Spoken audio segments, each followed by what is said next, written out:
ሰላም ሰላም ሰላም ውድ ቻናል ቤተሰቦች እንዴት ናችሁልኝ? ዛሬ እንግዲህ ከረጅም ጊዜና ከረጅም ጥያቄዎች ቆይታ በኋላ ወደ አቃቂ ስቴዲየም መለስ ብለን ነበረ። በእርግጥ አንዴ እንደዚሁ መጥተን ሳይሳካ ተመልሰን ነበር። ዛሬም እንግዲህ ለሁለተኛ ጊዜ እንደው ምናልባት ከዚህ በፊት ያላያችሁትም ስለምትኖሩ ከዛም በኋላም ተደጋጋሚ ጥያቄዎች ስለነበሩ እንግዲህ ወደ ቃሊቲ አካባቢ መጥቻለሁኝ። ያው ብዙዎቻችሁ ስጠይቁኝ የነበራችሁት የዚህ የአቃቂ ቃሊቲ ስቴዲየም ምን ላይ ደርሷል የሚል ተደጋጋሚ የሆኑ ሪኩዌስቶች ወይም ደግሞ ጥያቄዎችን መለከት ስለነበረ በዛ ሲባል እንግዲህ ዛሬ ወደዚህ መጥተናል። እንግዲህ አዳዲስ ቤተሰቦች ሰብስክራይብ እያደረጋችሁ ነበር። ቤተሰቦችም እንደዚሁ ሀሳብ አስተያየትና ላይክ እና ሼር በማድረግ ቻናሉን ተደራሽ እንዲሆን እንድታግዙት ተጠይቃችኋለሁ። እንግዲህ አቃቂ ቃሊቲ ላይ በጣም ተለቅ ያለ ያው ከሌሎቹ ማለት እንደ አዲስ አበባ ስቴዲየም ወይ ደግሞ ባህር ዳር ኦር ሐዋሳ እንደዚህ የሚባሉ ስቴዲየሞች እንኳን ባይሆን እዚህ መሀል አዲስ አበባ ላይ ካሉ ሌሎቹ ስቴዲየሞች አንጻር ማለት ነው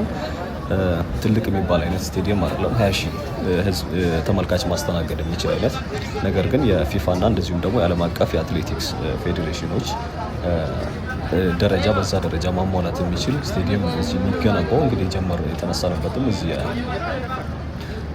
ቃሊቲ አካባቢ ታክሲ ተራው ጋር ነው የተነሳ ነው። በቀጥታ ወደ ስቴዲየሙ አቅጣጫ ለማምራት ማለት ነው።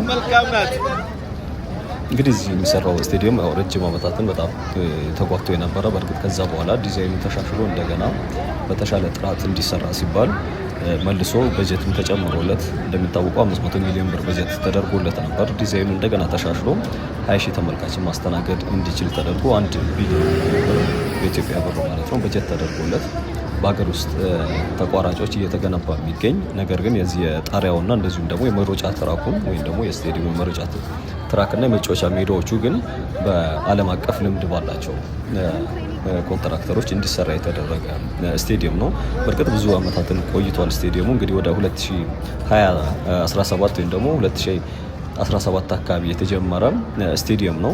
ከዛ በኋላ እንግዲህ እነዚህ እንዲሻሻል ከተደረገ በኋላ ዲጂታል ቲኬቲንጎች 20 ሺህ ማስተናገድ እንዲችል ቪአይፒ እና ቪቪአይፒ መቀመጫዎች እንደዚሁም ደግሞ ከዛ ባሻገር ደግሞ የዚህ ሚዲያ አካላቶችን የሚይዙ ወይም ደግሞ ልክ አዲስ አበባ ስቴዲየም እንዳለው ሁሉ ማለት ነው ለሚዲያ ባለሙያዎችም የራሳቸው የሆነ ቦታ ያለው እንዲዝ ተደርጎ እየተሰራ የሚገኝ ትልቅ ስቴዲየም ነው። እንግዲህ 2017 ከተጀመረ በኋላ እንዲጠናቀቅ ደግሞ ፕላን የተደረገው ወይ ደግሞ ይጠናቀቃል ወይም ደግሞ ይከፈታል ተብሎ የሚታሰበው ያን የተያዘለት ጊዜ ማለት ነው በ2026 ነው። እንግዲህ አሁን ያለንበት 2026 ላይ ነን። ወደ ጁላይ ላይ ነው ኦልሬዲ ጁላይ ጨርሰን ኦገስት ላይ ነን ያለ ነው። እንግዲህ በነገራችን ላይ ቪዲዮ ትላንትና የተቀረጸ ነው፣ ዛሬ ነው አፕሎድ ያደረኩት። እንግዲህ ይሄ ስቴዲየም ያው ምናልባት እነዚህ የሚቀሩት ነገራቶች እኔም በውስጥ ስመለከት እንደነበር በነገራችን ላይ ውስጥ ግቢ ውስጥ መግባት አይቻልም። ዛሬም ድጋሚ ነው የሞከርኩት፣ ነገር ግን ዙሪያውን ነው እንመለከት የምንችለው። ጣሪያው አካባቢ እየተገጠመ እንደሆነ ይታወቃል። እዛ አካባቢ የሚሰሩ ስራዎች እና እንደዚሁም ደግሞ በውስጥ በበር በኩል ሳይ ስመለከት የነበረው አንዱ ምንድን ነው የመሮጫ ትራኩን እና እንደዚሁም ደግሞ ቻይኖች ምናምን ሲሰሩ ነበር። የዚህ የመጫወቻ ሜዳው አካባቢ ስራዎች ናቸው የሚቀሩት ማለት ነው። ምናልባት እናንተም ሰርች የምታደርጉ እነዚህ ነገሮች እንደሚቀሩ መረጃዎች ማግኘት ትችላላችሁ ማለት ነው። እንግዲህ ያው ቃሊቲ አካባቢ በጣም የሚታወቅ ወደዚህ ወደ ደቡብ አካባቢ ያለ ወደ ደቡብ አዲስ አበባ ማለት ነው ወደዛ አካባቢ ያለ ሰፈር እንደሆነ ይታወቃል። በብዛት ደግሞ የሚታወቁት በዚህ በቃሊቲ ገብርኤል እንደዚሁም ደግሞ እንዲሁም በማረሚያ ቤቱ ቂሊንጦ ማለት ነው። ከዛም ባሻገር እንግዲህ መስጊዶች አካባቢ ላይ መስጊዶች አሉ፣ ቸርቾች እንደዚሁም ደግሞ ፍርድ ቤቶች ከማረሚያ ቤቱ ባሻገር ማለት ነው። የኢንዱስትሪ ማዕከሉም በተመሳሳይ እዚሁ አካባቢ የሚገኝ እንደሆነ ይታወቃል። ከዛ ባሻገር እንግዲህ እሁድ ነው የተቀረጸው፣ ትናንትና ማለት እሁድ ነው። ዛሬ ሰኞ ነው አፕሎድ እያደረጉት ያለሁት። ሰንዴ እንደዚህ አይነት ሰንዴ ማርኬቶች፣ የሰው ግርግር እንደዚሁም ደግሞ በእርግጥ ወደዚህ አካባቢ ከክፍለ ሀገር የሚመጡ ሰዎችም ስለምትመለከቱ በደንብ ሞቅ ያለና እንደዚሁም ደግሞ በርካታ ሰው ያለበት አካባቢ ነው። እንግዲህ እንደ እሁድ ለአንዳንድ አካባቢዎች ላይ ጭር የማለት ባህሪዎች አሉ። አንደኛው እንግዲህ ቃሊቲ ገብርኤል አካባቢው ልክ ቦሌ መድኃኔዓለም እንዳልነው ሁሉ እዛ አካባቢ ደግሞ ቃሊቲ ገብርኤል በጣም የሚታወቅ የአካባቢው ቸርች ነው። በተለይ በዓመታዊ በዓላቶች በርካታ ምዕመናኖች እዛ አካባቢ ተገኝተው ይሳተፉበት እንደሆነ ይታወቃል። ሌላው እዛው አቅራቢያ ያለ አንድ ሀምዛ መስጊድ የሚባል አለ። ከዚህ ክፍለ ከተማ ከነበረው ወይም ደግሞ ከተነሳንበት አካባቢ ወደዚህ ጠጋ ስንል ማለት ነው። ይሄ ደግሞ የምታዩት እንግዲህ ካፍደም ፕላዛ ነው። ምናልባት ማስታወቂያዎች በተደጋጋሚ ሲሰሙ ወደ ቃሊቲ አካባቢ ካፍደን ፕላዛ እንደዚህ ደግሞ ካፍደን ፕላዛ አካባቢ ምናምን የሚል ማስታወቂያዎች ተሰሙ ይሆናል። አካባቢው የሚታወቁት በትልልቅ ኢንዱስትሪ ማዕከላቶች እንደሆነ ይታወቃል። ወደዚህ የብረታ ብረትን ጨምሮ ማለት ነው በርካታ ኢንዱስትሪዎች ያሉት ነው። እንግዲህ ወደ ስቴዲየሙ ስንመለስ የአካባቢው ማህበረሰብ እንደዚሁም ደግሞ ለፕሪሚየር ሊጉ የኢትዮጵያ ፕሪሚየር ሊግ ማለት ነው ለአንዳንድ አትሌቲክሶች ማስተናገድ እንዲችል እንዲሁም ደግሞ ለዚህ ለሰፈሩ ደግሞ ያው አሁን አዲስ አበባ ስቴዲየም ምናልባት አይታችሁ ከሆነ ሰልፎች፣ የተለያዩ የቸርች የሚሆኑ እንደዚህ አይነት አንዳንድ ኩነቶች ይዘጋጁበታል ስቴዲየም ውስጡ ማለት ነው። ኢድ ላይም ደግሞ እንደዚሁ አይነት በተመሳሳይ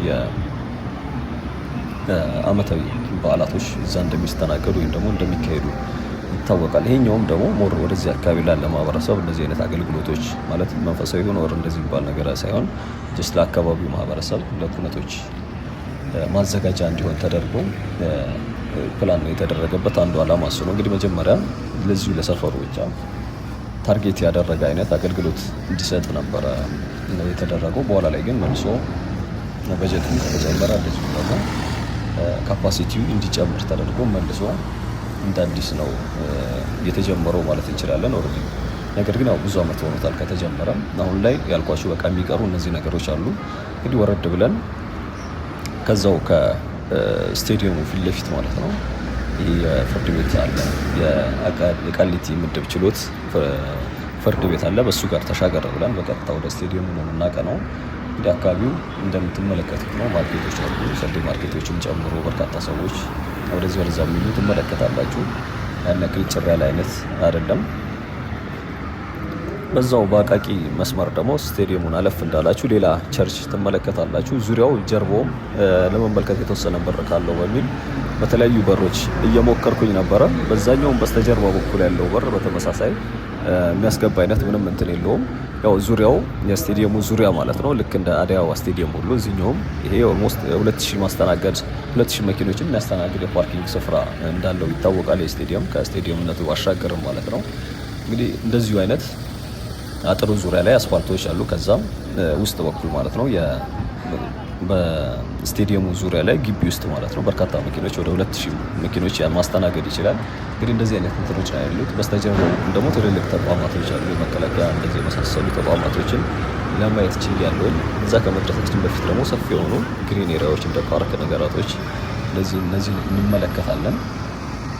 እንግዲህ ከቸርቹ እንዲቀርታ ከስቴዲየሙ ወደዛ አልፈን አንሄድም። አንዲት ቸርች አለች። እሷን መለስ አይተን በቀጥታ ወደዚሁ አቅጣጫ በዛ በተቃራኒ በኩል ማለት ነው አረንጓዴ ስፍራዎች እንደዚህ አይነት እንትኖችን እንመለከታለን። እንደ ፓርክ አሁን መግባት ተከልክለዋል የሚል አይነት ፓርክ ነገር ተመልክቻለሁኝ አካባቢው ላይ ያለም።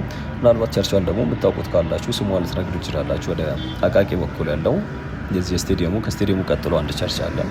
ወደዚህ መንዳስ ስንል ደግሞ ትምህርት ቤቶች እንደዚሁም ደግሞ እንደዚህ ቢዝነስ ግሩፖች፣ የኢንዱስትሪ ማዕከላቶች ኢኳቶሪያል ቢዝነስ ግሩፕ የሚል ተመልክቻለሁ። እንደዚህ አይነት በርከት ያሉ የኢንዱስትሪ ማዕከላት ወደዚህ አካባቢ አሉ።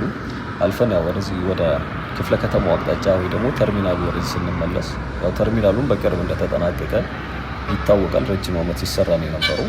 እንግዲህ መንገዱም የዚህ የቃሊቲ መስመር ከሳሪስ ወይ ደግሞ ከአቦ አቅጣጫ ከዋናው ከተማ ወይ ደግሞ ከመሀል ከተማ ወደ ቃሊቲ ወይ ደግሞ አቃቂ ስታመሩ ማለት ነው ውሃ ልማት ይባላል። ልክ አሁን የቃሊቲ ማሰልጠኛ አንዱ ነው የሚታወቀው። ከማሰልጠኛ አለፍ እንዳላችሁ ውሃ ልማት ምናምን አሉ። እነሱን አልፈን ስንመጣ መንገዱ በቅርብ እንደተጠናቀቀ ብዙ ረጅም ዓመታት ያስቆጠረ አይነት አይደለም።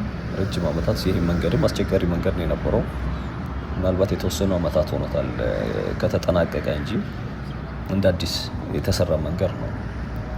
እንግዲህ እሱን ካለፍን በኋላ ያሉት በብዛት የቃሊቲ ማረሚያ ቤት አለ፣ የና አቦ አልኩኝ፣ የቃሊቲ ገብርኤል ቸርች፣ እነዚህ የመሰሉ ትምህርት ቤቶች እንዲህ አይነት ነገሮች አሉ። ያው ዙሪያው ሌላው የዚህ ሆቴሎች በብዛት ቁርጥ ቤቶች ምናምን በብዛት ተመልክቻለሁኝ። ከዛ ባሻገር ደግሞ እነዚህ የእንግዳ ማረፊያዎች ያው ተርሚናሎች ያሉበት አካባቢ በብዛት አንዱ በብዛት የሚታወቀው ቢዝነስ አይነት አልጋ የሚያከራዩ ወይም ደግሞ እንግዳ ማረፊያ አይነት ፔንሲዮን እንደሚባለው ማለት ነው። ተጓዦች አርፈው ወደ ሌላ ቦታ የሚሄዱ በዛ በኩል የሚያልፉ ከሆነ ያው አልጋ የሚያዛቸው ስለማይቀር እንደዚህ አይነት እንደ ገስት ሃውስ ማለት ነው እንደዚህ አይነት ነገራቶች አሉ። እንግዲህ በባሶችን እየተመለከትን ነው የምንገኘው ፊት ለፊት በኩል ማለት ነው። በርካታ ሰዎች ከክፍለ ሀገር የሚመጡ በሻንጣ ምናምን የያዙ ሰዎችን ተመልክቻለሁ። እንግዲህ የመጣንበትን አቅጣጫ ዞረን እየተመለከትን ያለ ነው። እንግዲህ ያው ውስጡም አብዛኛው እንደሚታወቀው ትልልቅ መጋዘኖች እንደዚሁም ደግሞ የኢንዱስትሪ ማዕከሎች በብዛት ይገኛሉ። ከዛ ባሻገር ከዚህ በፊት አንድ እንትን ተመልክተን ነበረ። የዚህ የመቶ ሺህ የቤቶች ግንባታ አንደኛው ቅርንጫፍ እዚሁ ቃሊቲ አካባቢ እንደሆነ ይታወቃል። እሱንም እንግዲህ ውሃ ልማት ካለፈን በኋላ ወደዛ አካባቢ ነበር፣ ወደ ውስጥ ወደ መንደር በእርግጥ ብዙ ያስገባል። እንግዲህ እነሱን ስንመለከት ነበረ። እንደምታዩት አንዳንድ ቦታዎች እንዲህ አይነት አረንጓዴ ስፍራዎች በብዛት ይገኙበታል። እንግዲህ በዚህ መስመር ከስቴዲየሙ ፊት ለፊት የምናገኘው የፍርድ ቤት ወይም ደግሞ የቃሊቲ ምድብ ችሎት ፍርድ ቤትን ይሆናል። ያው ማረሚያ ቤቱ እንኳን ወደ ላይ ነው። ወደ ላይ ማለት ወደ ማሰልጠኛ አቅጣጫ ማለት ነው። ወደ አቃቂ ሳይሆን ወደ ቃሊቲ ክፍለ ከተማው ባለበት አለፍ ብሎ ማለት ነው። እንግዲህ እሱም አንዱ የሚታወቀው የዚህ የፌዴራል የማረሚያ ቤቶች አካል እንደሆነ ይታወቃል። የተጠርጣሪዎች እና እንደዚሁም ደግሞ የፍርድ ሂደታቸውን የሚከታተሉ በወንጀል የተሳተፉ ሰዎች ያው እንደ ማቆያ የሚጠቀሙበት ወይም ደግሞ እንደዛ ማለት ነው። ሌላው እንግዲህ እዚሁ አካባቢ ያለ የአስቱ የአዲስ አበባ ሳይንስና ቴክኖሎጂ ብራንቹ አንዱ አስቱ እዚሁ አቅራቢያ ነው ያለው አካባቢ ላይ እንግዲህ በጣም ትልልቅ ብዙ የኢንዱስትሪ እንደዚሁም ደግሞ የትምህርት ተቋማቶች ከዛ ባሻገር ደግሞ የሃይማኖታዊ ተቋማቶች በብዛት የሚገኙበት አካባቢ ነው። እዚህ በላይ በዚህ በኩል በስተቀኝ በኩል ማለት ነው። እንግዲህ እንደ ሙሉ ለሙሉ ግቢ ውስጥ ስላልገባ ነው ደግሞ ዲቴል ስለ እያንዳንዱ ክፍል ምን ይመስላል የሚለውን እንትን ማለት አንችልም። ነገር ግን ከውጭ ያለውን በአጥሩ ስር ማለት ነው ውስጥ የስቴዲየሙ መጫወቻ ትራኩ ያለበት አዛጋ አካባቢ በመጠቀም እንዳልኳችሁ እዛ አካባቢ እየተሰራ ነው የሚገኙት። ቻይኖች እያሰሩ ነው የነበረው። ሌላው ደግሞ ጣሪያው ላይ ነው ያለው። ውጫዊ ፓርቱ ደግሞ አንዳንድ ሙሉ ለሙሉ ገና እንትን አላለም፣ አልተጠናቀቀም። ወይም ደግሞ ኤክስፔክት አርጌው ከመጣሁት አንጻር በእርግጥ እኔ እንትን ነው ምናልባት አልቆ ይሆናል እንደዚህ የሚል ነበረ እንትን የነበረኝ ግምት። ነገር ግን እንደዛ እንትን አላለም። ምናልባት በተያዘለት ጊዜ ሊጠናቀቅ ይችላል ወይም ደግሞ ምናልባት ተጨማሪ ጊዜዎችን የሚወስድ አይነትም ሊሆን የሚችልበት እንትን አለ። ነገር ግን አሁን ቤዚካሊ የሚቀሩት የመጫወቻ ሳሩና እንደዚሁም ደግሞ የጣራው ስራ የተሰራ የሚገኘው ትናንትና እሁድ ነበረ። ምናልባት ድምጾች ልትሰሙ ትችላላችሁ የሚሰሩ አይነት ማለት ነው። ወደ ጣራው አካባቢ እንዲህ አይነት ነገሮች አሉ። ከዛ ባሻገር እንግዲህ ውስጥ ገብቼ እያንዳንዱ ዲቴል እንደ አዲስ አበባ ልንመለከተው አንችልም። አዲስ አበባ ከ3-4 ቀን በፊት ሙሉ ለሙሉ አይተነው ነበር። እዚህኛው ግን በጣም ሲሪየስ ነው። በእርግጥ ትንሽም ቦታም ስለሆነች ኮንትሮልም አይ ቲንክ ሙሉ ለሙሉ አጥሩም የታጠረ ስለሆነ ማለት ነው። ሙሉ ለሙሉ ዙሪያው 360 ሙሉ ለሙሉ ተጠናቋል። ከዛ ባሻገር ደግሞ በየመግቢያ በሩ ሴኩሪቲዎች አሉ። እነሱ ደግሞ ወደዚህ ተከልክለናል ስላሉኝ ምንም ማድረግ አልቻልኩኝም።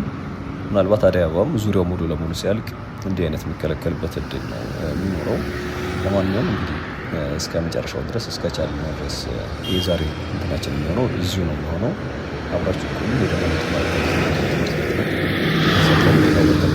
ትምህርት ቤቶችን ጀምራሉ።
እንግዲህ ዛሬ ቆይታችን ይህን መስል ነበር። እስካሁን አብራችሁን ስለነበራችሁ አመሰግናለሁ። ቻው፣ መልካም ጊዜ።